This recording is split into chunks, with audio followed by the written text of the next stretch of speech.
This is the Comics Alternative Interviews, a conversation with Jeff Lemire.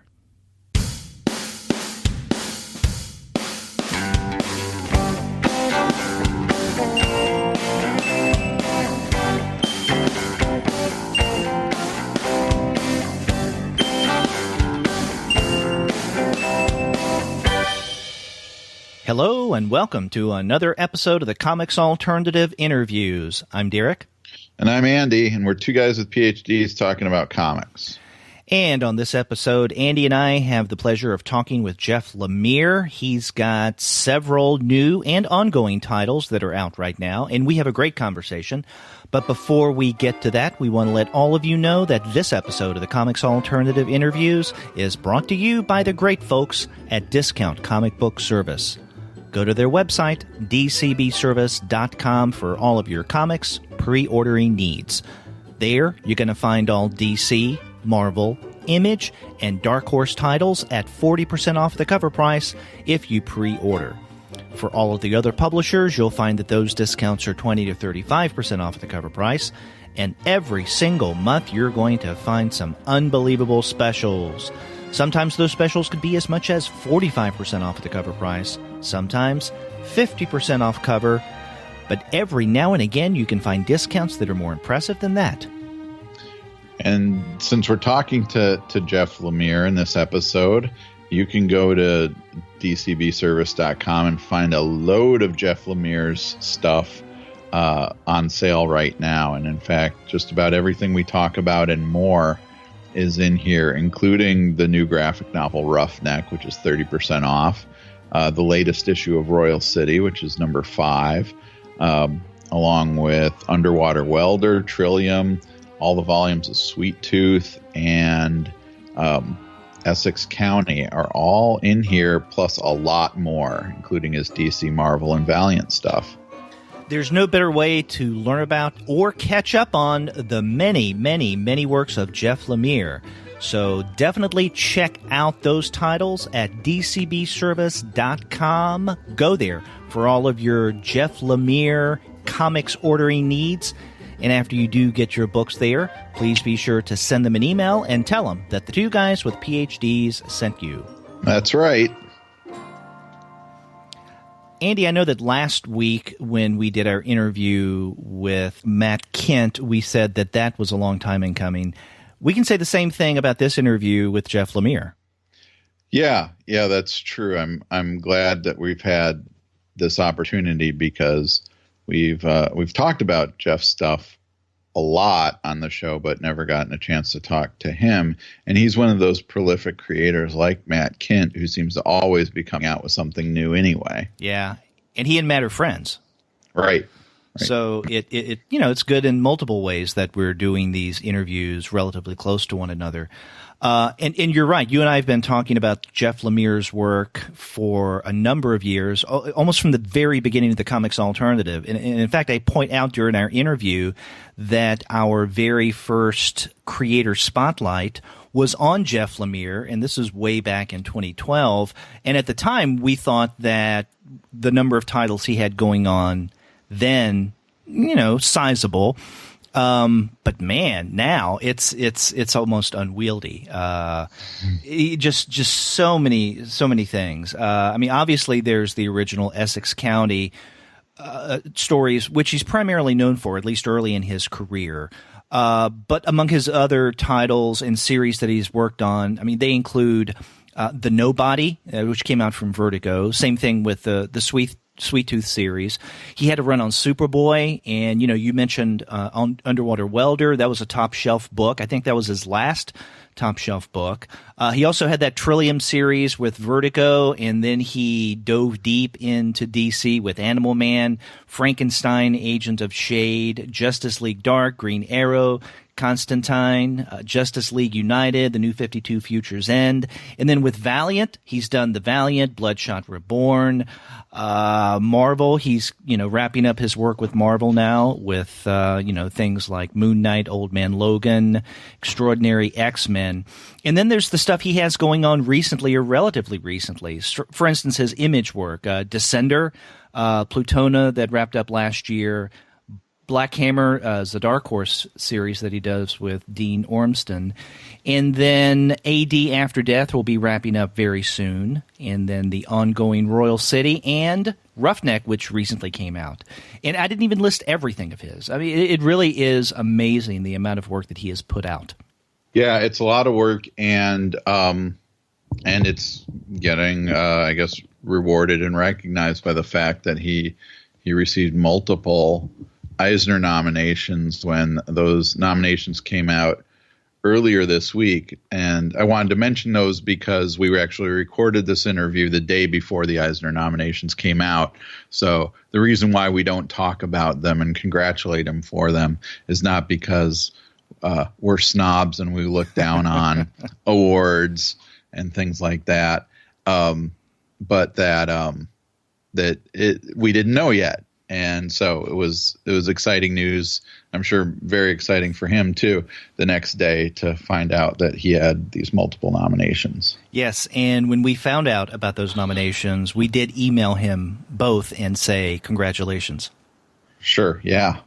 So we did our part. But yeah, we had a great time talking with Jeff about his current work, but also some of his earlier stuff as well.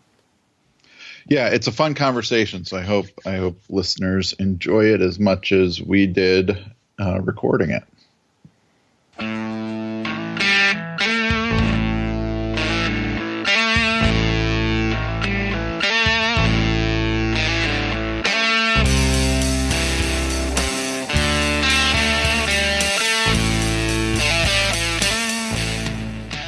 We're pleased to have on the Comics Alternative Jeff Lemire. His new book, Roughneck, has just recently come out from Simon & Schuster's Gallery 13.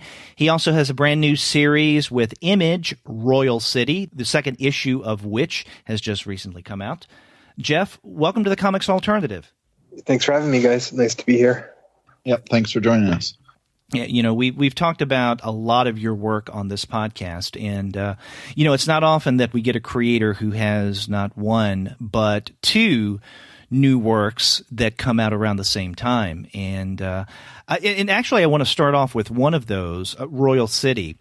I found it really interesting that in the very back of that first issue, you do a kind of a 2-page introduction to this new series and some thoughts that you have about it. And you say at one point something that I find it's fascinating. You say that you really don't want people to call this a slice of life book, even though it does recall the kind of storytelling that we got early in your career, right, with the Essex County stories that people tend to call slice of life. But you say that, and I'm reading you here, it says, to me, slice of life is code for boring to retailers and readers.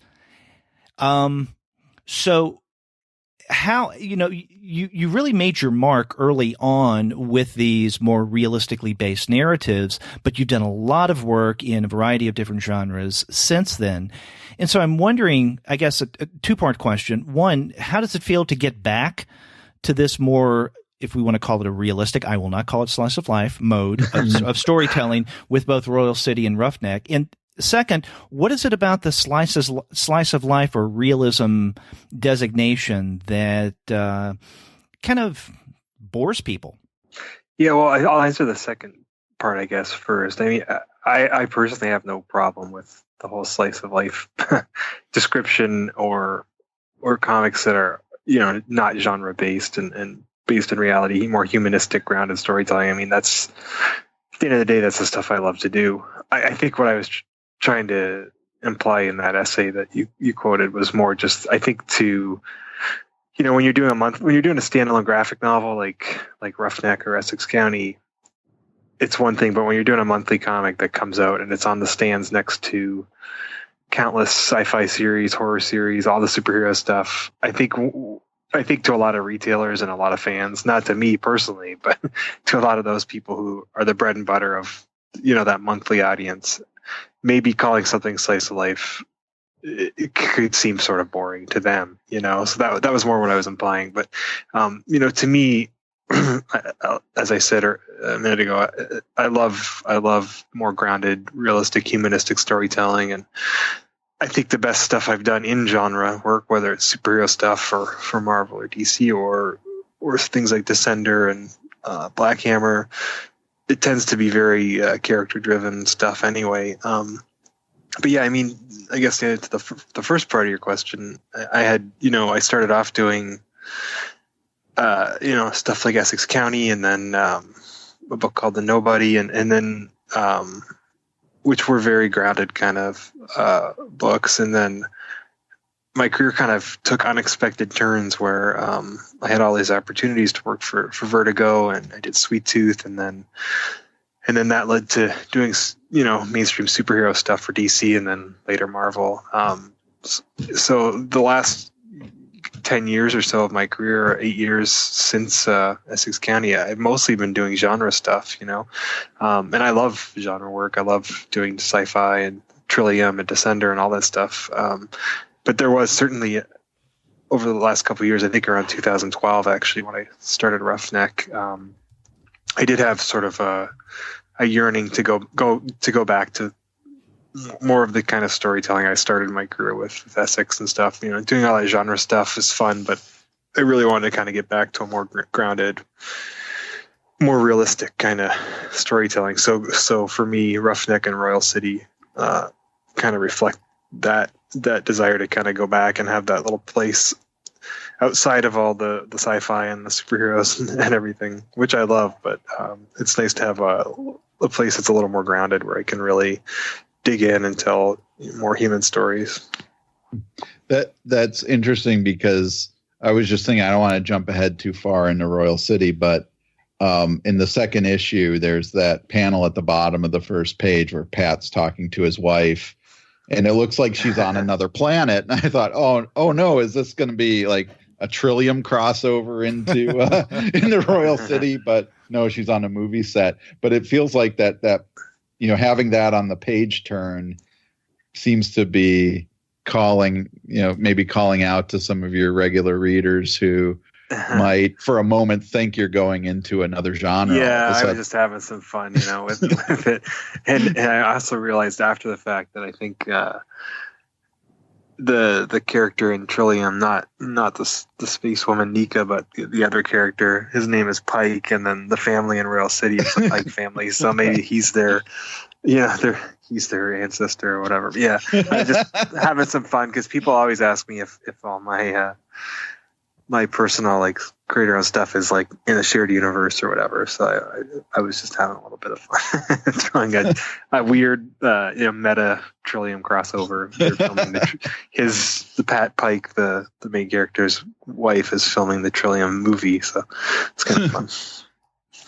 I hope Vertigo doesn't see that, and then I'll probably get into some kind of legal trouble. We'll see. It's like you interlinking your stories like you did with the Essex County narratives. Yeah, it's kind of playing off that. Yeah. I mean, I don't think that in my mind, all my stuff does not connect in that way, really. I could see Roughneck being in the same world as Essex County, perhaps. But beyond that, they all tend to be their own little self-contained universe. Now, in that essay at the end of issue 1 of Royal City that we referenced a second ago, you mentioned Roughneck, and so which had you conceived of first? Was it Royal City or Roughneck, or did these come to your head at about the same time? Yeah, it's like the timeline on that, it's a bit strange. So I actually started working on Roughneck probably 2012, like I said. And I actually finished Roughneck quite a while ago. It was, I think, finished in end of 2014, early 2015. So at least 2 years ago, I finished that book. But due to various publishing machinations and with Simon & Schuster and other things going on, the book, they decided to hold on to Roughneck and not publish it until this, just recently, obviously, just in April. So there was a 2-year gap where Roughneck was done but sitting on a shelf, and that's when I started working on other things. So Royal City, really, I did AD with Scott Snyder first, and then Royal City was actually the third consecutive project there after Roughneck, AD, and then Royal City. So how is it kind of in the realm of promoting a book that you've been done with now for 2 years? Yeah, it's strange. It helps that I like the book, and I'm still proud of it, and sort of stand behind what I wanted to do, and so it's not hard to get back into thinking about it again. But yeah, generally when I finish a project, I move on fairly quickly into the next thing and kind of just never really look back. But so it is sort of funny to all of a sudden go back and have him to be talking about something I creatively I was done with a couple of years ago. But yeah, interesting. It's kind of you get I think the fact that I'm doing Royal City now, and in a way Roughneck led to Royal City just because it was kind of a return to this sort of storytelling and getting away from genre-based stuff. So I feel like it's all kind of flowing together nicely. So it's good timing, really. Yeah, because Royal City, I mean, the 2 issues that are out now, they do have very much the same kind of feel of what you have in Roughneck. But you also mentioned AD After Death that you're doing with Scott Snyder. I mean, that's. Yeah. I guess we should get the last part of that pretty darn soon, right? Yeah, it's done. I promise. Yeah, we were a little late on the third one. Scott and I are both pretty busy. We got the first 2 done, and then the schedule kind of caught up to us. But it is done and at the printers. So I think the 3rd volume, I think it comes out maybe in a week or 2. I have them. They just sent me my comps, so I know it's coming really soon anyway. Yeah. Yeah. Well, I mention AD because to me that it's kind of an in-between story between your genre work and the more realistically based stuff like Roughneck and Royal City, because there are parts of AD that have the same kind of feel as, again, Royal City or Roughneck. But on the other hand, there's something really science fiction-y about it that you can put in with, let's say, Black Hammer or Trillium. Sure. Yeah. Yeah. I mean, a lot of that comes from Scott as well. Obviously, he wrote that and conceived it, and then the project really evolved a lot from when Scott first told me about the idea for AD. It was a few years ago, and at that time, it was a very small story. It was pretty much a straight genre story, a kind of a sci-fi heist story that would be like maybe 20 or 30 pages, like a short story, really. And then we started working on it, and it just sort of kept growing and growing. And I know Scott, really wanted to get back to doing prose work because that's what he was doing before he did comics. And I think he was missing writing prose a bit. And we talked about that, and we kind of found a way to include that sort of storytelling in the comic. And it really evolved into what it is now, which I think you're right. It really does straddle that line between really grounded, intimate storytelling, and then this more like kind of bombastic science fiction world that the book is set in. So, yeah, I mean, just like with my career, I kind of love bouncing between both those things. I love science fiction and superheroes, but so like grounding it. So yeah, I guess the book really does reflect my career in a weird way. Mm-hmm. Do you find you have a readership that crosses over between your genre work or your science fiction work and the stuff like Essex County, Roughneck, and Royal City? Yeah, I think I'm really lucky that I do. I think you talk to a lot of creators who create their own stuff and then do stuff for Marvel or DC, and commonly. When I talk to them anyway, there's often the complaint that the people reading the Marvel stuff or DC stuff aren't crossing over and reading their creator own work. But I do find that my audience does sort of follow me, and I'm very, very grateful, obviously. They especially follow me between things like Trillium and Sweet Tooth, my creator own stuff, and then things like Essex and Roughneck. Some of the Marvel stuff you get, there is a large portion of the Marvel or DC fan base who only read those characters and aren't interested in other things. But I do find that a lot of my fans seem to be willing to follow me wherever I go, thankfully, and that's great. Because that actually led me back to something that that Derek was asking about with this essay in the back of Royal City #1, that you also mentioned that like with Essex County and Roughneck, this book doesn't have an overt genre elements or a high concept, and it's not a standalone graphic novel. So I'm wondering how you pitch something like that, and is kind of part of your ability to do something like Royal City at this stage in your career, due to the fact that you do have this loyal fan base and readership that will follow you to a book like Royal City. Yeah, I'm real lucky at this point where I don't really need to pitch stuff to an Image anymore. I just kind of, and that's not to say he's going to automatically greenlight anything I want to do, but I think he has a lot of faith in me, and he kind of knows that I have enough of a following that if I do launch a book, it'll probably succeed. So, or at least sustain itself. So yeah, I am in a really fortunate position where I can take a risk now.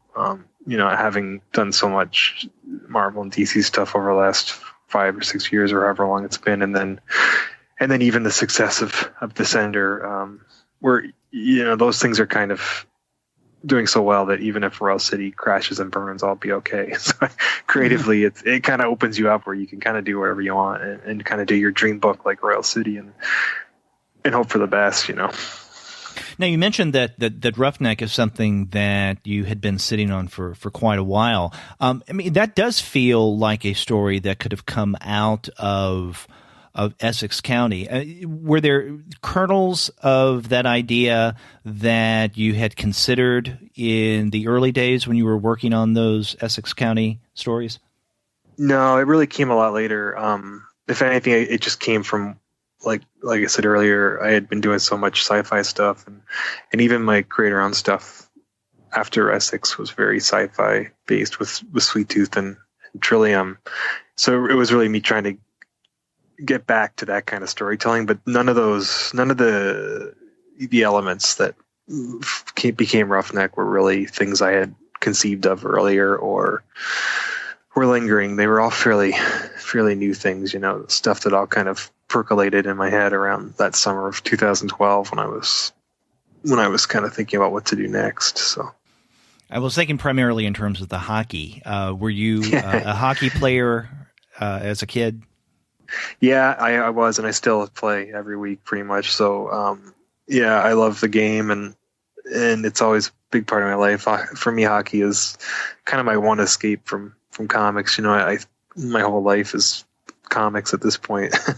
It's all I do every day and most nights. So, watching hockey or playing is sort of my one thing every week where I can just shut that comics part of my brain off and do something else for a couple hours. So I really enjoy it. But yeah, after Essex, I kind of felt like I had gotten that out of my system, telling stories about hockey. But then that summer of 2012, when I was kind of looking around for the next thing that would kind of catch me for my next graphic novel, that summer, it was either that summer or the summer before, there were four NHL hockey tough guys, sort of enforcers, the guys who go out and fight every night, who all died of tragic circumstances this one summer, either from suicide or substance abuse. And it became a big story here in Canada about how these NHL enforcers are sort of living this really violent lifestyle. And then many times it leads to brain damage. And then when the game kind of leaves them behind, when they get too old to play anymore, they're sort of left very damaged, and a lot of that violence that they kind of had an outlet for when they're playing the game often turns inward, and it can be very tragic. And anyways, that summer, that story was really in the air here, and it struck me as a really fascinating and kind of tragic character study. And so that was sort of the roots of what Roughneck stemmed from. That's the dilemma that the protagonist Derek finds himself in. Yeah, exactly. I basically constructed a narrative about one of these guys, a fictional version of one of these guys, and wanted, these were themes they were very close to my heart, themes of addiction and cycles of violence in families and things like that. So it all kind of gelled together and became this story. And then the addition of his sister, Derek's sister, Beth, who in many ways is linked to some of the struggles that Derek is going through in terms of his past, the relationship with the father, anger, and all of that. But then she comes with her own baggage that is at least not immediately directly linked to her past with the family. Yeah, I think some ways it is because, her father was a very violent man and abusive and probably an alcoholic. And those tended to be the men she was attracted to growing up, which seems strange, but it's so often the case that you kind of find yourself stuck in these cycles and repeating it in a family, So, having a female point of view in the story with his sister, I just wanted to show the way that violence can shape people in different ways, For Derek, he had an outlet with hockey, and for a while anyway, and it became one thing for him, and for her, it sort of, as a woman, it became something else, and it was just hopefully a way to show how violence can affect a family, not just one person, but men and women, and it affects everyone differently, but it all kind of stems from the same trauma, the same childhood things that they both kind of went through. I don't know how much I can share about this, but my one hockey claim to fame is that when I was in college, I dated a girl who's on one date whose previous boyfriend was Tony Twist. So that's got a comic overlap too. And I went to her dorm. Do you know the comic overlap of that? Yeah. The Tony Twist thing, right? Isn't that McFarlane, right? He sued him or something. Yeah. I said when I went to her room and she had like a shrine to him. He was playing for Peoria at the time, and it was clear that she wasn't over him, and I didn't want to mess around with that. So yeah, you don't want to mess around with Tony Twist, man. He was a tough character. Yeah. So anyway, I bring that up every once in a while when hockey comes up. Other than playing hockey in my backyard in a creek. I grew up in North Dakota, and okay, cool. Played hockey on a creek in my backyard with my brother, and Essex County really hit me with a lot of that. Well, you're practically Canadian then. I mean, that's yeah. I don't know where the accents fall on the scale. Yeah, well, I think if you've played hockey on a creek outdoors, that's all you need to get a Canadian US citizenship. So. Really, that's great. Yeah, that would be really useful right now. Yeah, it sure would. So other than the stuff being kind of in the news at the time that you were coming up with Roughneck, were there other things about the I don't know, the thug in hockey that attracted you to that character, that type of character? Yeah, that character.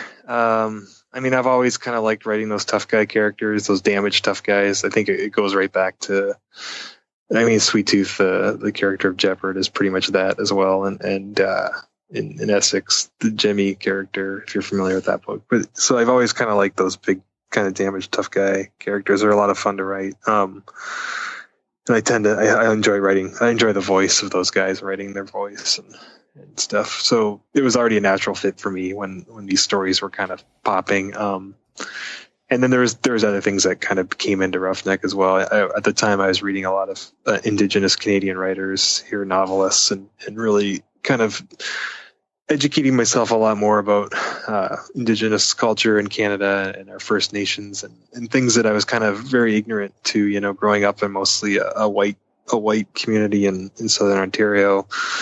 Here, I didn't really have a lot of exposure to Native culture. And reading these different authors that summer, I started to realize how little I knew about this huge part of our country and our history. And so that was kind of part of that, that went into Roughneck as well. And I spent some time up in the northern Ontario here on a few First Nation reserves and some communities, some isolated communities, doing research and kind of getting to know people in the communities. And at the time that I was working on the book, so that all kind of fed back into it as well, and kind of gave me a setting to go along with the character stuff I was talking about earlier. There's something really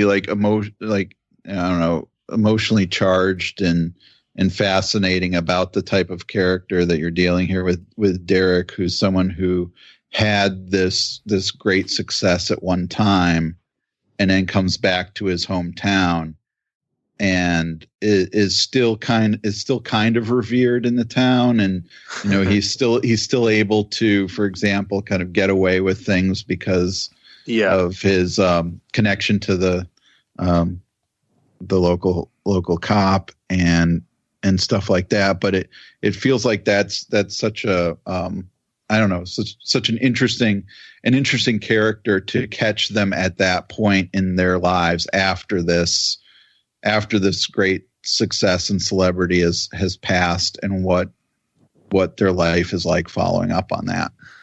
Yeah, I find it really fascinating to see these people who had this really exciting kind of life at one point and were heroes to many people, and then to kind of catch them on the flip side of that when they're kind of beat down and broken. And I think in a lot of ways you can even see that in other things they've done too, like even Black Hammer. You have this group of superheroes who were they're superheroes. There's nothing cooler than that. but we're catching them 10 years later when they're all kind of lost and broken, and that life has left them behind. I find there is something very compelling about that. I agree. Yeah, I certainly enjoy writing those characters, even though it's not always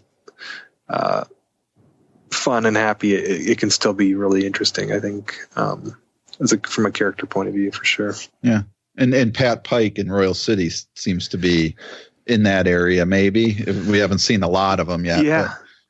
Yeah, he certainly is fading glory. Yeah, absolutely. You're right on that. You mentioned earlier your reading of stories on Indigenous populations in Canada. And I know that your book that came out last year with Simon & Schuster, the one that you did with Gord Downey, Sacred Path, definitely deals with that topic.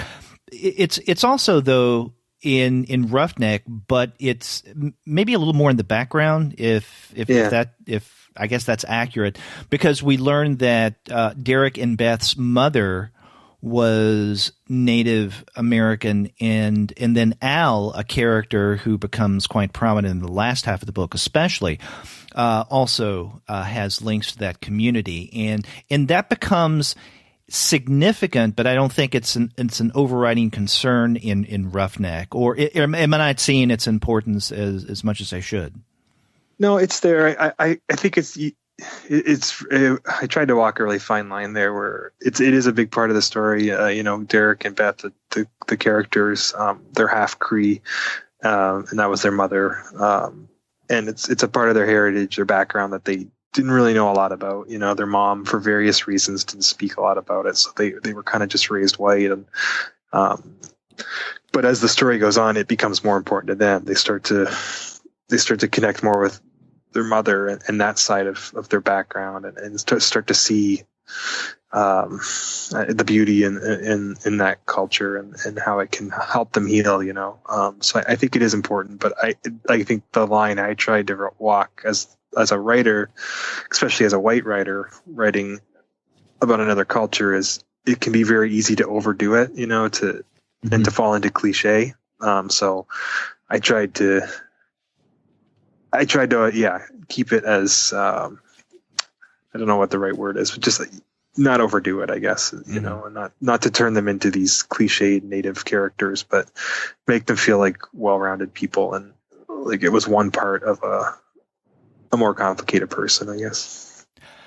I want to ask you about the use of color in Roughneck, because the vast majority of this book is in kind of a grayish light blue wash, which I think adds to the tone. Right, it's rather somber. Yeah. We've been talking about Derek as kind of a down and out character who had once had success as a hockey player, but now he's kind of coming back to his acknowledging a past that he hasn't really lived up to. And so I think the grayish tones really work well. Yet there are strategic moments throughout this narrative where you bring in a variety of color. And I was wondering if you could speak to your ideas about the uses of color in this story. Yeah, well, it's kind of a two-part answer. there's the creative artistic answer, and then there's the practical one. And I guess at the time I just finished Trillium, I believe, when I started working on Roughneck, and Trillium was the first time where I started watercoloring a little bit of my own artwork. Up until that point, my early stuff was all black and white, and then when I did Sweet Tooth, Jose Villarrubia colored it for me because I didn't really have a mind for color. But then my friend Matt Kent, he started watercoloring all his own stuff, and I would be at conventions with him and watching him do it, and it looks so fun.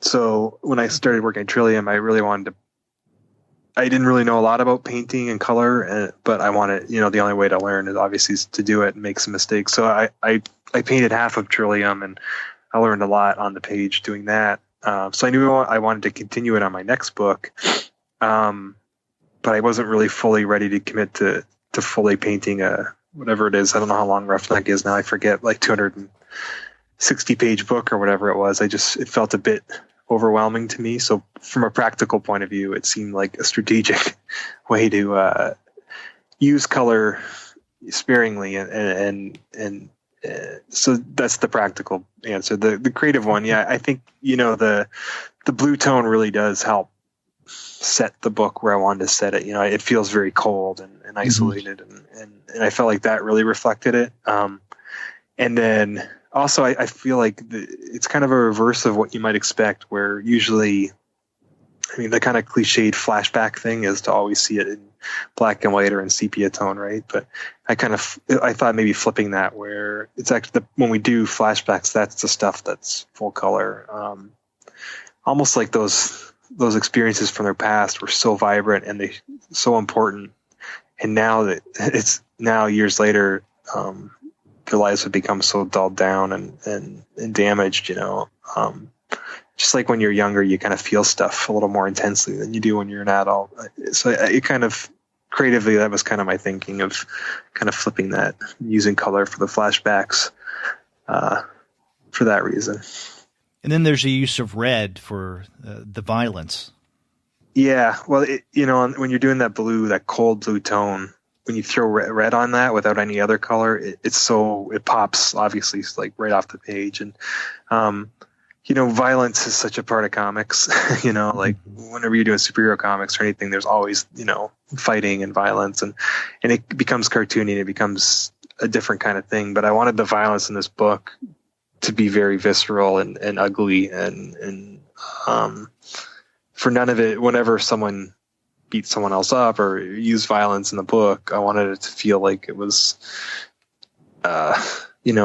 dangerous and inflicting pain and ugly. And so I felt like that really, really harsh use of red could be a way to, just really accentuate that. Yeah. And the one character in this story, which takes place in the present time as the story's unfolding, that's represented in red, or I guess any color, is Beth's boyfriend, Wade. Yeah. Yeah. He's sort of this walking time bomb, right? So yeah, that felt like a way to link the violence of Derek with this other character who he clearly hates, but has something in common with. And, so symbolically, you have this dangerous kind of thing looming, and he's approaching and getting closer as the book goes on, and the red, we've already established the red as sort of symbolic of danger and violence and everything else. So, yeah. I think that the use of color too, and when you were talking about how it works in flashbacks, also works in the one scene I'm thinking of where Beth's walking down the road and, she's remembering this traumatic event from her childhood that happened, and it's happening with her, kind of side by side with her in these smaller panels. I mean, that's something I really like that you do in others' works. I'm thinking of like Underwater Welder too, where you have two different time frames happening simultaneously on the page. Yeah, and that's something you can only really do in comics. Yeah. Like in film or television, you have to cut back and forth, right? You can't. I mean, I guess you can superimpose things, but it doesn't really work well on the screen generally. But in comics, you can do that. That's one of the beautiful things about the language of comics that you can take advantage of, where you can actually, on the same page and the same viewing experience, juxtapose multiple things, at the same time. You can't do that in prose, with novels. You can't do it in film. So what always excited me about making comics was doing things like that, where you really have those moments where you kind of use that language of comics to do things that no other medium can do, and I love that. Yeah. Well, I do want to say, though, that there was a successful use of this in film that I immediately came to mind, and that is Woody Allen's Annie Hall, the scene where Alvy is visiting Annie's family, and then there is a flashback to Alvy's family having dinner. And so there's that split screen, and if you recall, the two families communicate through not only between the two panels, but also through time. That's cool. Yeah, there you go. I guess I'm wrong, but yeah, generally speaking, it doesn't work well on film. But if you're wrong because of Woody Allen, and that's a good reason. There you go. Yeah, that's all right. Yeah. There's always exceptions to the rule, right? But it does something that, I think it does something that comics, maybe we could say, does better than other media, which is show how traumatic memory is, is like a relived experience that you people who suffer from trauma and go back into those memories are physically feeling exactly the same way that they did under the trauma. And so to be able to show that as such a kind of vibrant and present moment there, I think really captures what that experience is like. Yeah, and I think the advantage comics has, if we're just talking about the way you can do things like that, you can do a split screen with like Woody Allen did in film or whatever, but the like the dimensions of a film screen or a television screen are never going to change. Whereas, technically the dimensions of the pages you have in comics don't change, but you can play with the layout so much limitlessly with different panels on a comic spread or page in so many different ways, where you don't really have that freedom on film, even if you are juxtaposing images for the most part. So I do think there is a real strength there with comics. Now, you studied film for a while early in your career, right? Yeah, I did. Comics were always kind of my first love, and I grew up drawing and making comics all the time. But, I came from a really small town in Canada, and I didn't know, trying to make a living or a career out of comic books, it just didn't even seem remotely possible. There's no avenue to pursue that, but I did have some friends who had moved to Toronto, where I am now, to study film, and they were and I kind of saw what they were doing, and I love movies too. So I thought, well, maybe I love to tell stories. Maybe this could be something where there was a booming film industry here. So if nothing else, you could find work as in the industry and as a technician or something, and make a career out of it. And then maybe eventually find a way to tell my own stories with film or something. But, in the way that when you're 17, you kind of only have a vague idea of what you're doing. That's kind of where I went. So yeah, I ended up moving here and taking a film program in Toronto for 4 years.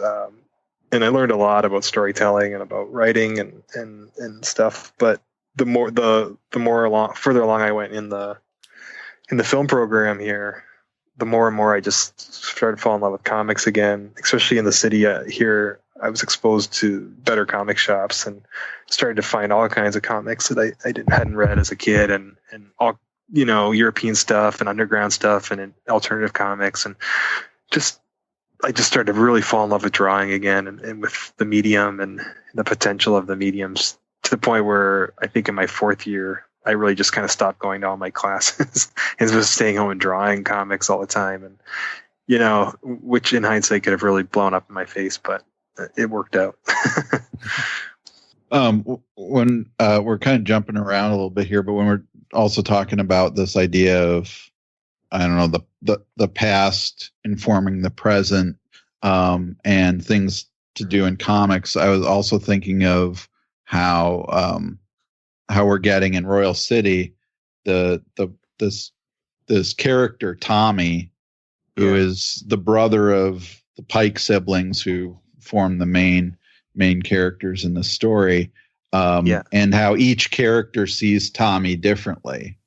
Yeah, and I think that's true when we lose somebody, a family member or someone you're close to, whoever it is, whoever was close to that person, whoever it is in the family that thinks back and remembers that person, they probably all think of different times, different moments, or different relationships they had with that person. So it seemed to me that if you had a family, they would all kind of, the first thing they would think of when they thought of their lost son or sibling would probably be a different point in their family's history, or their personal relationship with Tommy. So they all kind of had a different one.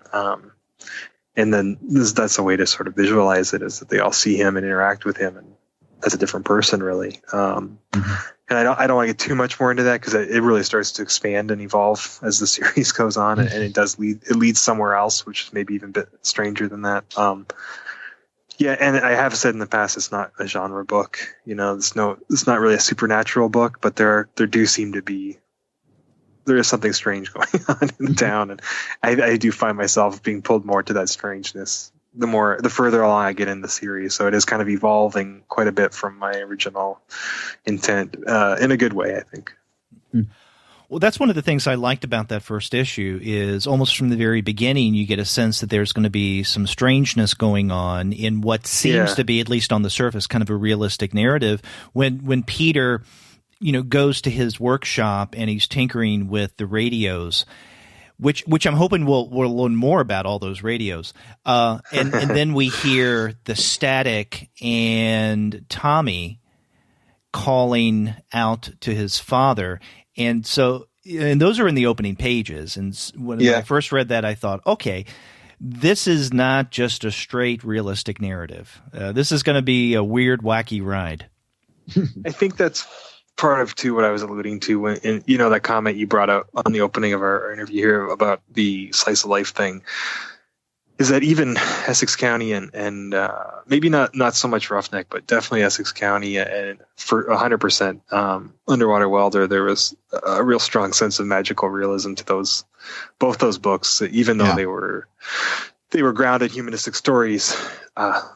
There's a lot of magical realism in both of them, and I think Royal City's the same. Royal City maybe is now, as I don't want to spoil anything, but as I'm getting into the second arc here myself, working on it, some of those magical realist elements are starting to really walk the line between supernatural and magical realism. So there is definitely something strange going on in the town, and I'm kind of loving it. So, but yeah, I don't think it's distracting from the human stories I wanted to tell. If anything, it's reflecting them and enhancing them. And I just love the idea of we have this one world where on the surface, everything, is a normal family in a normal place, but there seems to be another world within that world that is there and interesting to explore as well.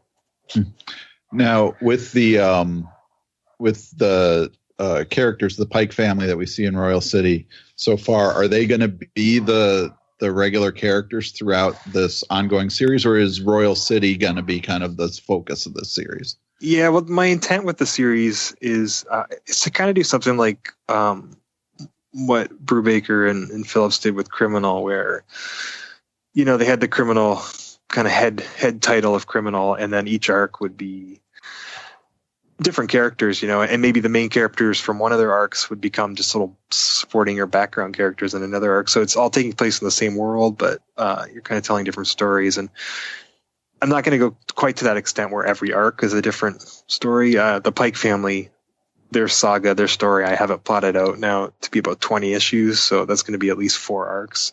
But I do think it can be the thing where when I finish the Pike story, I could take a little break, do something else, and then come back and do another story set in Royal City with completely different characters, or come back to the Pike family again years later and see where they're at, let them age with me, and the way that Jaime Hernandez and Gilbert do with Love and Rockets, So for me, it feels like this place now that I have, where the story potential is kind of limitless, and I can do different things, but depending on whatever I really want to do and where I'm at with my life and my career. But at least for this first couple of years, it will be the story of the Pike family. It's a pretty extensive story, and it's kind of pretty tightly plotted at this point. So you say you've mapped out the Pike family, and their story may take up, let's say, the first 4 story arcs. Like 4 trades, 20 issues, okay. Roughly. Yeah. Okay. So do you have in your head maybe an ideal number of issues for Royal City that you want to eventually get to, or are things just completely open-ended? Yeah, it's open. I think I'll do these 20 issues and probably take a break and do something else and then come back to it, like I said. And I hopefully it can be a thing I just come back to whenever I want, and so it could be something that goes on throughout my career, different stories set in that town. But at least this initial run, I'm thinking 20 issues. That's great because, and you mentioned Gilbert and Jaime's stuff, and I've been teaching their stuff lately, and I always find myself, especially when talking about Jaime's stuff, to say to the students, you really don't understand what it's like to have read this book for 30 years. Yeah, and it's magic. Yeah, and so it's great to think about, and this, I don't want to make this seem too ambitious, but to think about getting in on Royal City now, and then seeing where it goes over the course of years and years.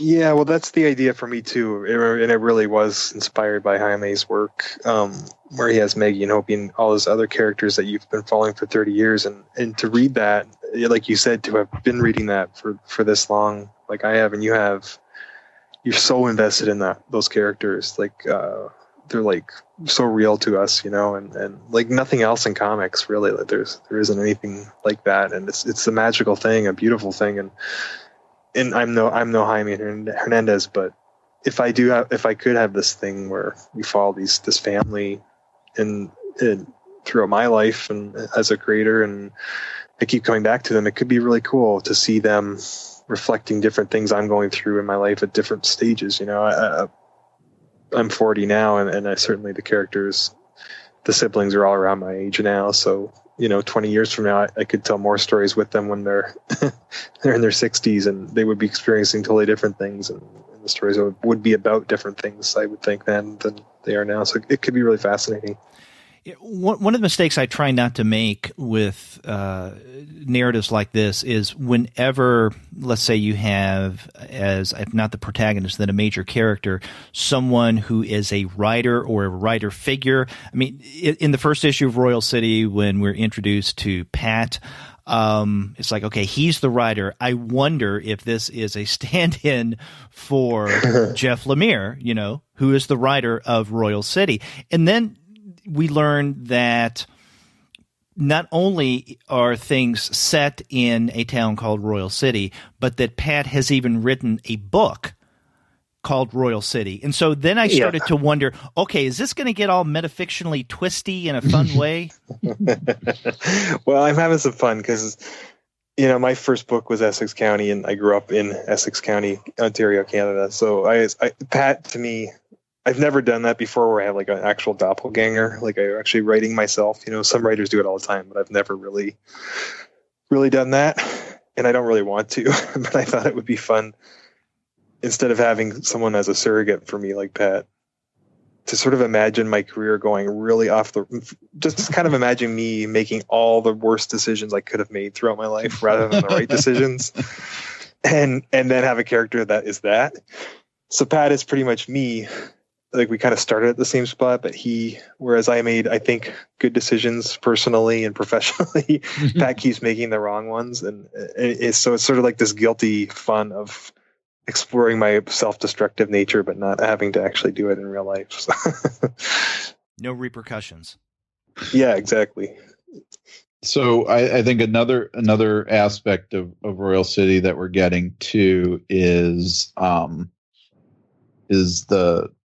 the sister in the family, sorry, drawing a blank on Tara. names. Oh yeah, Yeah, Tara. Yeah, that's right, Tara Pike. Yeah, And the idea that that Royal City is basically built on this manufacturing industry that's been leaving for years, which is a thing we see in a lot of cities, and she's trying to, when we first see her, is talking about modernizing the city a bit by introducing like a golf course and a resort. So is that another concern of Royal City, is dealing with a city or a community that's in transition like this? It absolutely is. Yeah, I really love that as a setting, because I like you alluded to, that's happening all over North America right now, where you have these, not the major cities, not like Chicago, Toronto, New York, but you have these smaller cities all over.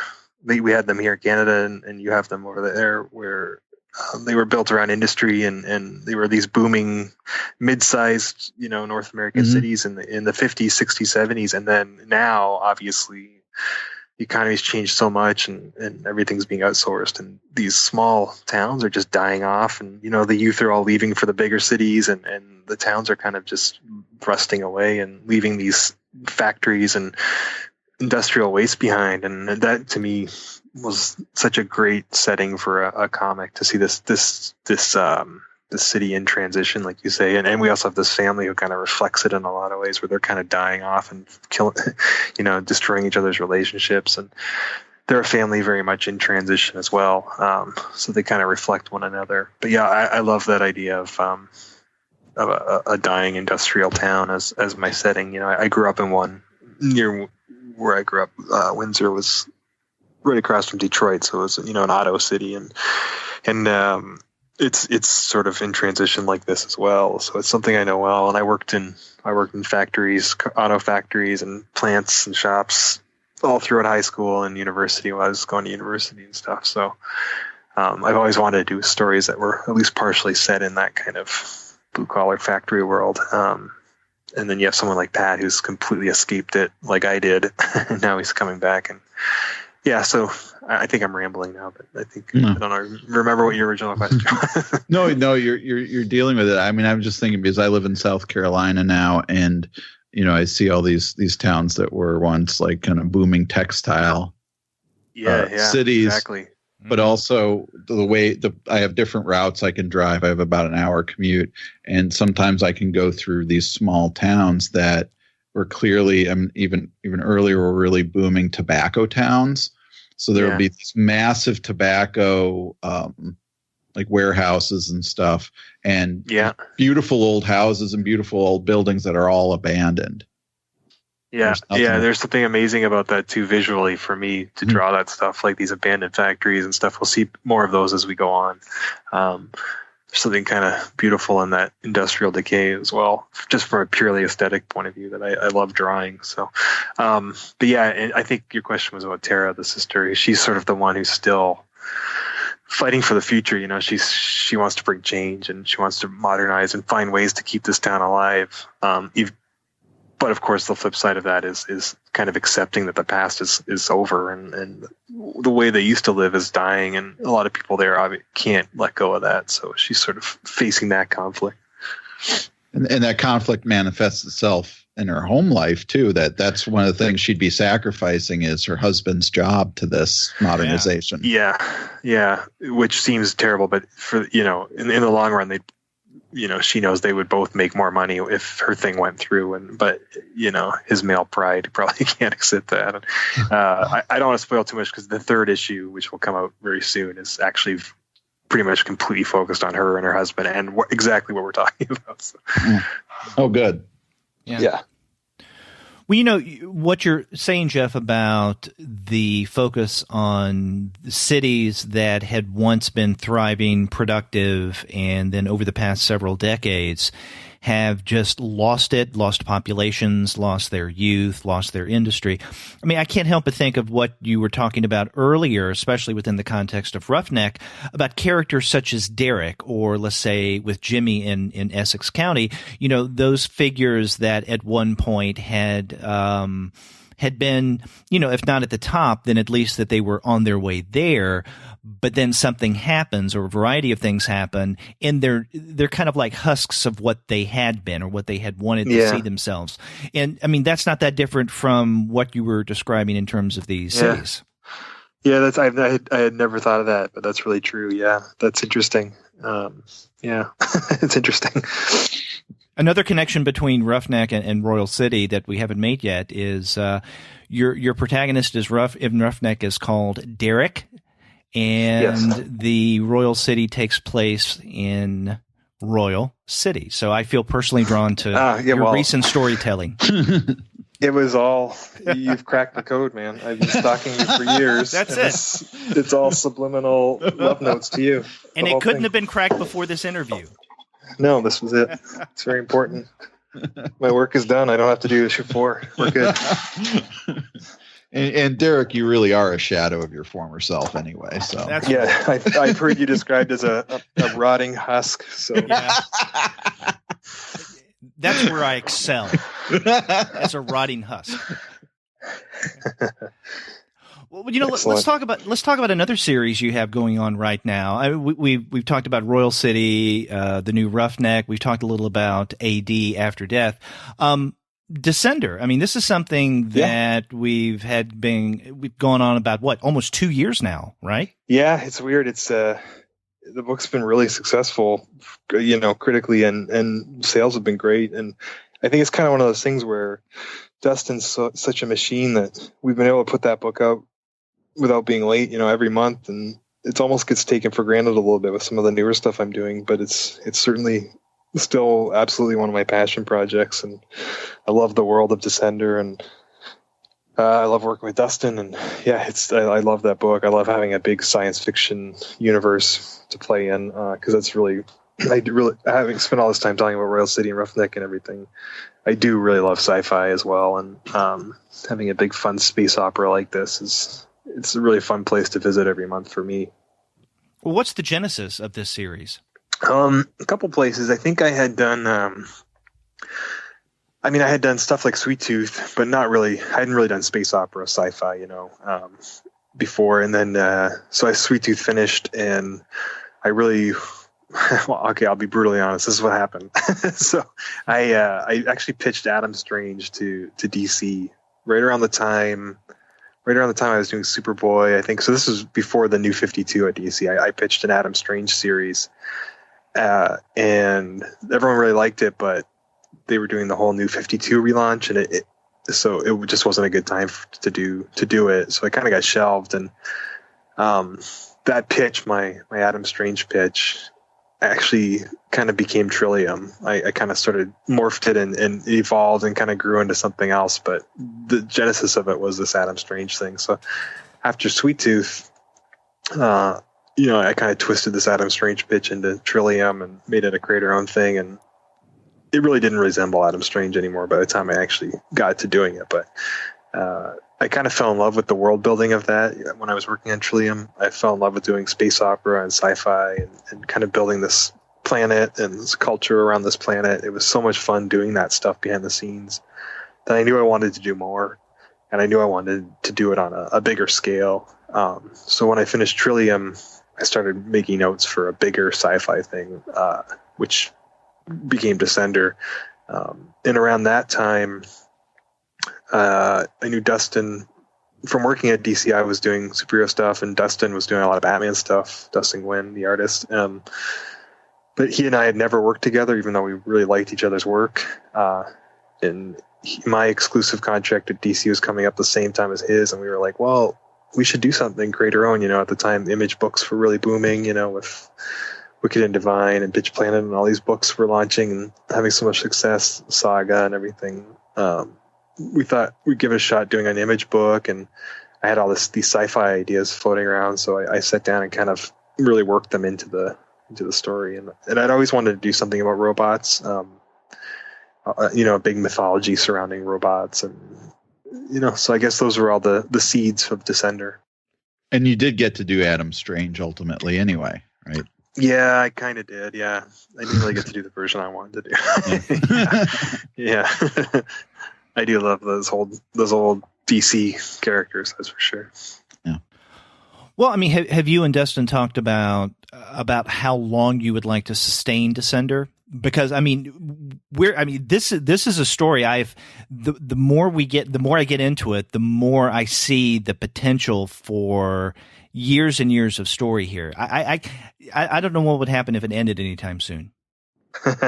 Well, it's not ending soon. It's I do have the end though, and right now, what issue are we on? I think Dustin and I are working on issue 26 or 22. I think, or something. I don't know. Out. 21 is out. Yeah. Dustin and I are working on 26. So we're like one arc ahead on what's coming out. So we're on the next arc. And right now, my plots, I have the whole series plotted out with an ending, and it ends around issue 40. But having said that, when we started at issue 1, the same ending was plotted out, and it was about 20 issues. So it's like you say, the more I get into it, the more I start adding new characters and new side plots, and it keeps growing. So 40 issues now could easily become 60, and who knows? Yeah, it does seem very expansive, the universe. And I could even see, even if we end the story of Tim 21 and this whole robot mythology that we're doing, I could even see going on or going off and doing other things in the same world too, because we I think we both love working with each other and love the world. So who knows? And the key for me was in those initial issues, you ran in the back kind of a rough guide to the various worlds. And so I remember Andy and I reviewed that when it first came out, that first issue of Descender, and we commented on that and wondered if this was going to be a series that was going to be going on for the long haul, because it seemed that way. Yeah, like I said, I'd done so much world building before we started even working on the book. I gave Dustin this massive Bible where I had, all these different planets and worked out and what their cultures and their atmospheres. I had built this whole universe. So I think it certainly is a big canvas. I think we could do a lot of stuff in it, and the story will continue to kind of grow and grow. So, it's that's the fun of space opera and sci-fi, is that you're not limited to one world. You have the whole universe at your disposal, and you can kind of make it up as you go.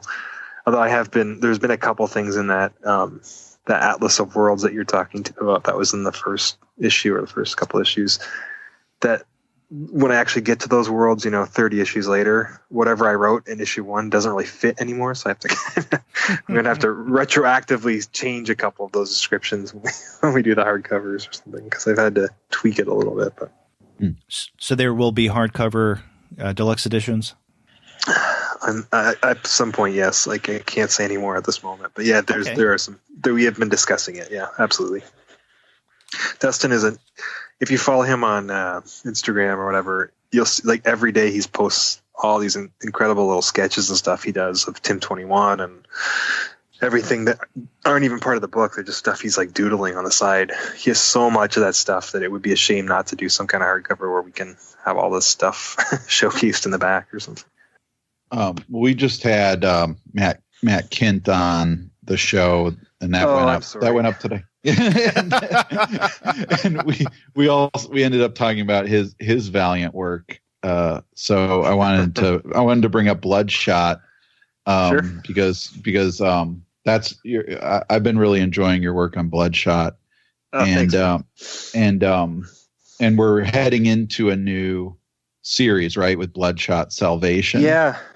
Bloodshot Salvation. Yeah, I had when Warren Simons, the editor at Valiant, and I first started talking about me working with them a couple of years ago. I can't remember when it was now, maybe 2 or 3 years ago.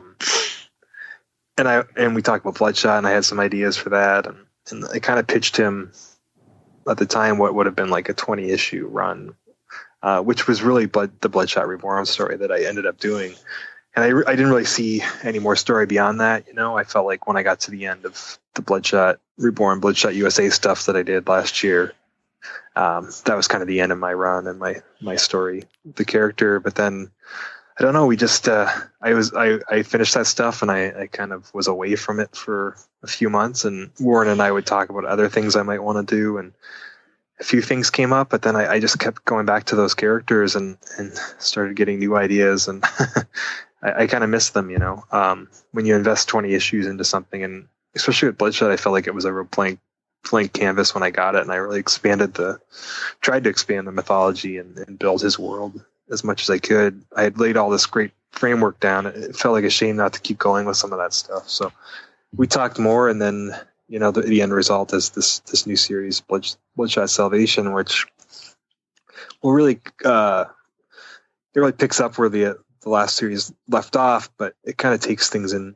We don't want to just do the same story over and over. So I think it really does break new ground. It's kind of the next chapter in the story of Bloodshot and the supporting cast that I introduced.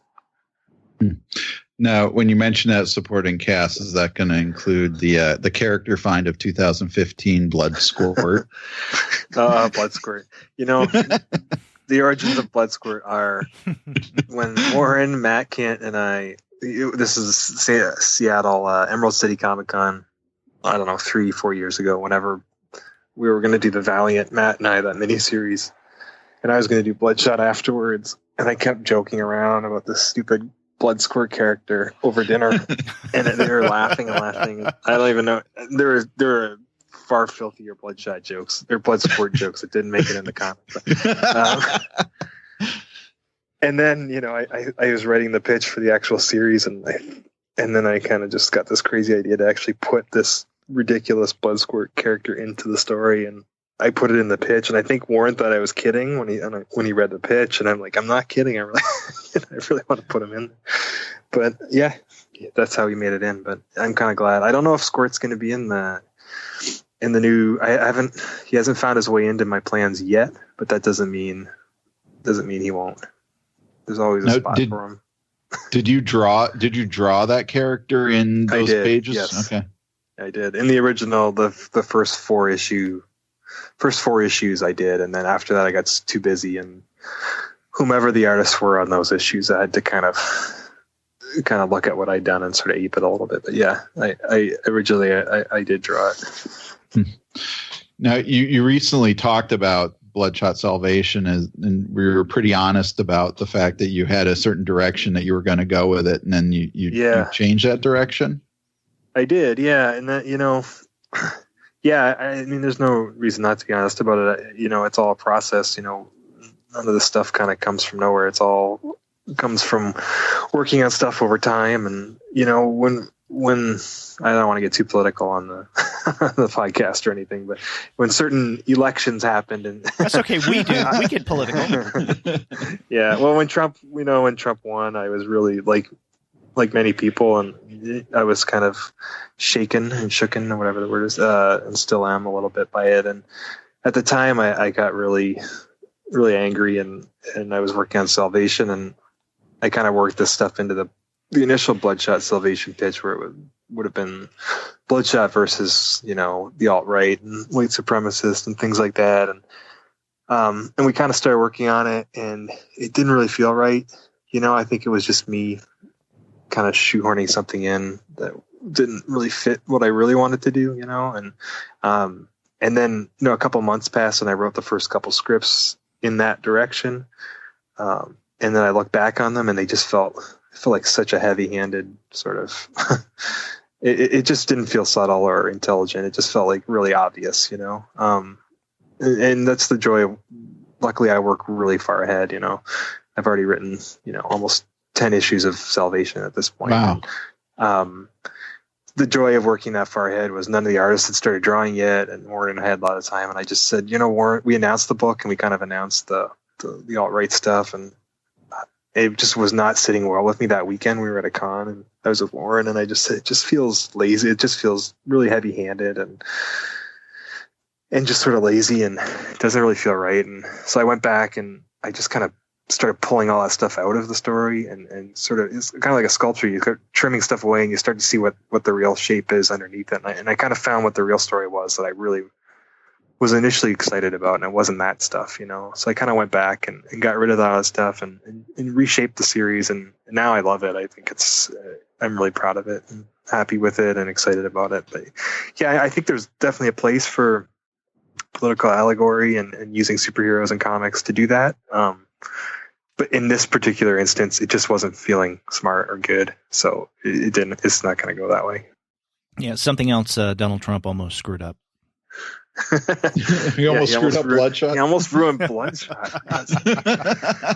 Yeah. See, we're saying this now, but 2 weeks from now, when we're at war with North Korea and half the world is destroyed, it'll sound rather callous. That's all right. We'll all be dead. We won't know the difference. Yeah. I'm sure we said things in the podcast in October 2016 that look callous now. Yeah. Yeah. You were talking about working with superheroes, and we could talk about what you've done with DC, what you've done with Marvel. I'm much more interested in what you do with the superhero genre of your creator-owned stuff. And I found it interesting that, at least from the outside, it seems that Black Hammer and Platona were forming at around the same time. Is that true? No, actually, that's not true at all. What happened with both those have a very different origin. I think they came out at the same. The ideas sort of became concrete at the same time when I was finishing up my first contract with DC and kind of just starting with Marvel. So had this little limbo period where I wasn't doing there was a couple months where I wasn't doing a lot of DC or Marvel stuff, and I almost had a backlash, in a way, to some of that stuff. And I think that's why I wanted to do my own superhero stuff, but we were talking way back in this interview about how you had asked me if Roughneck, if some of those ideas were around when I was doing Essex County. And I had said no, but actually Black Hammer was the next thing I came up with after Essex County back in 2007, 2008. Really? Yeah, I had, that was going to be the next thing I did. I was going to draw it myself. It was going to be a graphic novel because at that time, Essex County was, it was Top Shelf published it, and it was an indie book. And I love superhero comics. I've always loved DC comics, especially the whole mythology. And I grew up reading that stuff, and that's what made me fall in love with comics in the first place. But I never thought back then in 2007 that I would actually get a chance to write, quote unquote, real superhero comics. I never thought I'd work for DC and Marvel. I was just this indie cartoonist, but I wanted to do something with superheroes. So I came up with this idea of basically superheroes meets Essex County, where it was like my love letter to all the superheroes that I loved growing up, but kind of placing them in that kind of more grounded, quiet farming community of Essex County and doing this sort of fun spin on it, and I had drawn all these characters and the whole pitch and everything in 2008, and I pitched it to Dark Horse. Diana Schutz was working at Dark Horse at the time, and she really loved Essex County, so she had asked me to pitch some stuff, and I pitched her Black Hammer, and she greenlit it. And then at the same time, Bob Schreck greenlit Sweet Tooth, which I'd also pitched at Vertigo, and I kind of had to make a choice, and I ended up doing Sweet Tooth, and Black Hammer just kind of got shelved. But I always loved that idea, and I started to really love the characters that I'd come up with, and every couple of years I'd kind of pull out that sketchbook and dust it off and add some stuff to it or look at them, and then in 2013 or 14 or whatever it was, I just realized that with Sweet Tooth and then Roughneck and all the other stuff I was doing, I would never get the chance to draw Black Hammer, but I still really wanted to do it. And so I decided to try to find another artist to work with me and just write it. And I had talked to Dean Ormston a few times at conventions and stuff, and we really hit it off. And I was a huge fan of his stuff he had done at Vertigo, and felt like he was super underrated. So I sent one day, I just kind of out of the blue, I really kind of got excited about Black Hammer again and sent him my old stuff and said, would you want to do this? So that was sort of the origins of Black Hammer. And then Plutona was a completely separate thing, where actually that was Emmy, the artist Emmy Lennox, that idea of those kids finding a dead superhero in the woods, that was her idea. We were hanging out at San Diego Comic-Con 3 years ago or something and having coffee, and she said that she had this idea, and she told me about it, and I loved it. And just that day over coffee, we kind of started like just jamming on the story. of Plutona, and we kind of plotted the whole thing just for fun over coffee, and then we thought, well, we should actually, we should do this. So, so those two books, even though they came out at the same time, and they're both sort of creator own or alternative takes on superhero stuff, they kind of had very different origins. Well, did you and Emmy plan from the very beginning for Plutona to be a kind of a mini-series limited to 5 issues? Yeah, it was always a really short thing. It was always just this one small story, like a little indie movie, never meant to be a bigger ongoing thing. So that was it. And since we finished the book, we've had a couple conversations where like, well, we could do a sequel, and we kind of threw some ideas out, but none of it felt right, So I think we're just going to let it sit and just let it be what it is. But having said that, I am currently writing the screenplay for Plutona. Wow. It's an option. So the world, I haven't left the world yet. Anyway, I get to kind of go back and then sort of reinterpret it now, and trying to stay really true to the comic, but as it is, the comic itself wouldn't fill a 2-hour film, so I've had to expand a few little things here and there and kind of turn it into a bit more of a quest, instead of them automatically finding the body in Act 1, it's more of a quest to look for the body, and that opens up a lot of stuff for me. But yeah, I've been having a lot of fun still living in that world anyway. A superhero Stand By Me. That's it, man. I mean, it was pretty much that simple when Emmy pitched it. It was, I don't know if you guys know the film Mean Creek, but she loved that movie Mean Creek, and I love Stand By Me. And then we just started riffing on it. So yeah, it's a lot of fun. I was asking about your original idea to have this as a limited series, because I remember when Plutona was first listed in previews, and Andy and I were discussing this. I think we got the impression that this was going to be an ongoing series, and then a couple of months later, when they did announce that there was going to be an endpoint, right? That there was going to be 5 issues.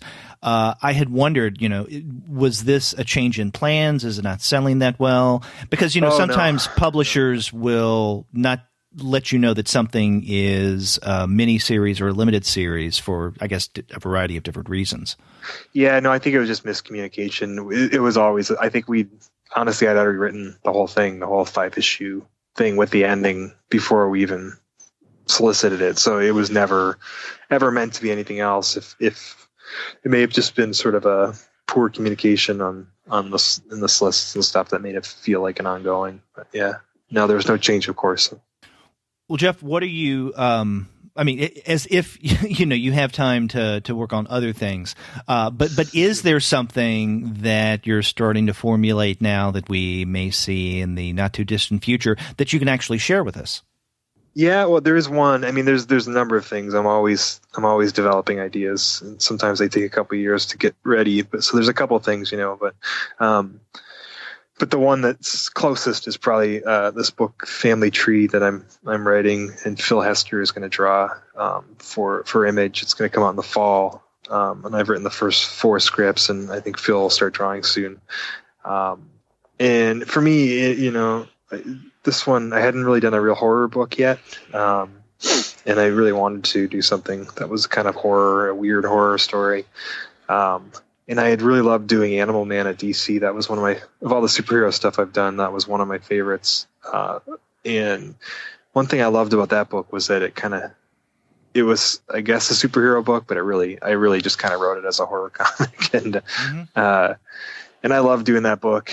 And I kind of wanted to get back to doing something that had a similar vibe to my Animal Man stuff, but that would be my own, And so this story is, it's the story of this little girl who literally starts to transform into a tree one day, and her brother and her mom and her perhaps crazy grandfather take her, and they go on this insane road trip trying to figure out what the hell's happening to her and why. And they're being chased by these cultists who want to kill her or do something else with her. And it turns into this whole kind of vast horror mythology that I've kind of been working on. So that book's going to be really, really fun and a different flavor for me as well. And so in addition to looking forward to that, we have other issues of Royal City, the final installment in AD After Death, your Marvel, and especially your Valiant work. So there's a lot to look forward to here. Yeah, my Marvel stuff's winding down. I'm done with Marvel for the foreseeable future. So I think, Old Man Logan, the last couple issues are coming out now, and Moon Knight, the last issue, comes out this month. And then Thanos, I wrote a 12-issue run on Thanos, which is about halfway done now. So yeah, that stuff's winding down, and then kind of focusing over on all the creator owned stuff for a little while. Great. Well, Jeff, yeah, we want to thank you for coming on the Comics Alternative. We had a great time talking with you. And, we haven't mentioned it yet, but you were a part of this podcast almost from the very beginning. We started out in 2012 with an idea that every now and again we would do what we would call an artist spotlight or a creator spotlight, where we would use an episode to focus on just one creator, an artist or an artist illustrator, and look at their body of work. And the very first one we did, I think it was our first one, was on you. And this was it was back in August of 2012. It was our 6th episode. And at the time, we thought that we had almost too much to discuss because, we were really into Sweet Tooth by that point. There was Essex County, Nobody, Lost Dogs had just come out again from Top Shelf. Underwater Welder had just come out. And so we thought, oh my God, there's too much to discuss here. We didn't do many creator spotlights after that. But can you imagine if we wanted to do something like that today with everything you've done? It would have been impossible. Yeah, I know. I'm busy doing a lot of stuff. But when you love what you do, it's hard to say no, and it's I keep getting all these great opportunities to work with great artists like Dean and Dustin and Phil, and then in addition to doing my own stuff that I draw myself, it's hard to say no to the chance to work with such talented people, and to make comics. I mean, it's what I love more than anything in the world is making comics. So, yeah, I guess the end result is this this kind of massive body of work I'm putting together, which is really nice. So, well, thanks for sharing all that with us. Yeah, thanks. We really enjoyed talking to you and talking about your new work, because I love Roughneck, and Royal City is really shaping up to be one of my favorite books right now. Mm-hmm. Yeah, thanks. Royal City.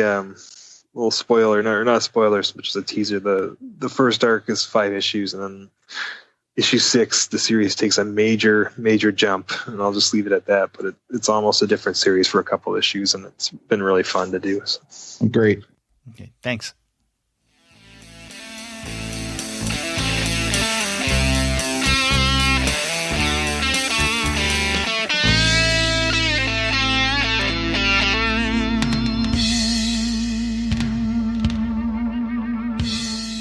So we covered a lot of Jeff's work, and didn't cover a lot of it too, because there's so much out there to talk about. But I'm glad we got to cover his most recent work, especially Roughneck, Royal City, Descender, Black Hammer, and Plutona, as well as his valiant work on Bloodshot Reborn, which I really like.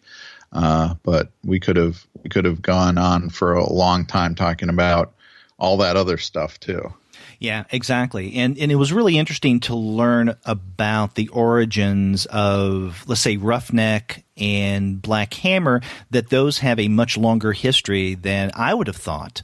But learning about, that Black Hammer was something that he had thought about doing after Essex County. I mean, that was interesting.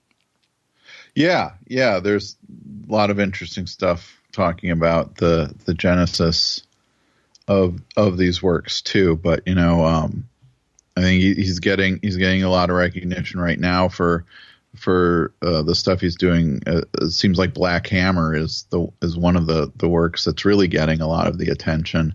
And I anticipate next year when we see Roughneck and Royal City becoming eligible for things, that they'll be getting a lot of mentions at the end of the year and during award seasons. That's right. And, I think that it speaks to what we do as podcasters, that excluding his superhero work, almost every one of his titles and, let's say, first issues in his series, we've discussed on the Comics Alternative. Yeah. Well, I think he's one of those creators that kind of defines what we do on this podcast, right? His he can, he has mainstream credentials and ability and strong ability to write good superhero comics, but especially when he writes and draws his own work, these are, I think, by definition, indie comics that fit right into our wheelhouse. Yeah. Again, we want to thank Jeff for taking the time and being on the show. And, if you want to learn about these great titles that we discussed of Jeff Lemire's, then you would do well to check out the website of our sponsor, which is Discount Comic Book Service. As Andy pointed out at the top of the show, if you go to dcbservice.com, you will find a slew of Jeff Lemire titles at incredible discounts. That's dcbservice.com. And after you do get your Lemire books there, get in touch with us and let us know what you thought about our interview.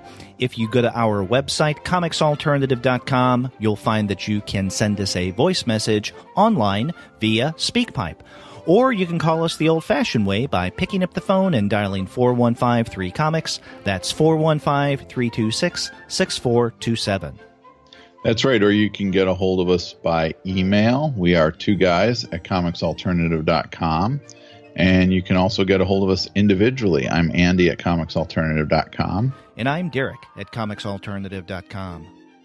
Check out our Twitter feed, which is @2guys with PhDs. That's right. You can also find us on Facebook, Tumblr, Instagram, Google+, Goodreads, Pinterest, and YouTube. You can subscribe to the podcast through iTunes. You can stream us on Stitcher. You can also find us on TuneIn, on Spotify, on iHeartRadio, and on Google Play Music. But you can find every single one of our podcast episodes, as well as the reviews and comics-related commentary that we post on our blog, simply by going to our website, which is comicsalternative.com. That's right. All the ways to get a hold of us, and let us know how we're doing, and find out what we're doing. That's right. And it is the interview season. We've got a number of others lined up in the days to come, so check back to see about those. Until then, I'm Derek. And I'm Andy. See ya.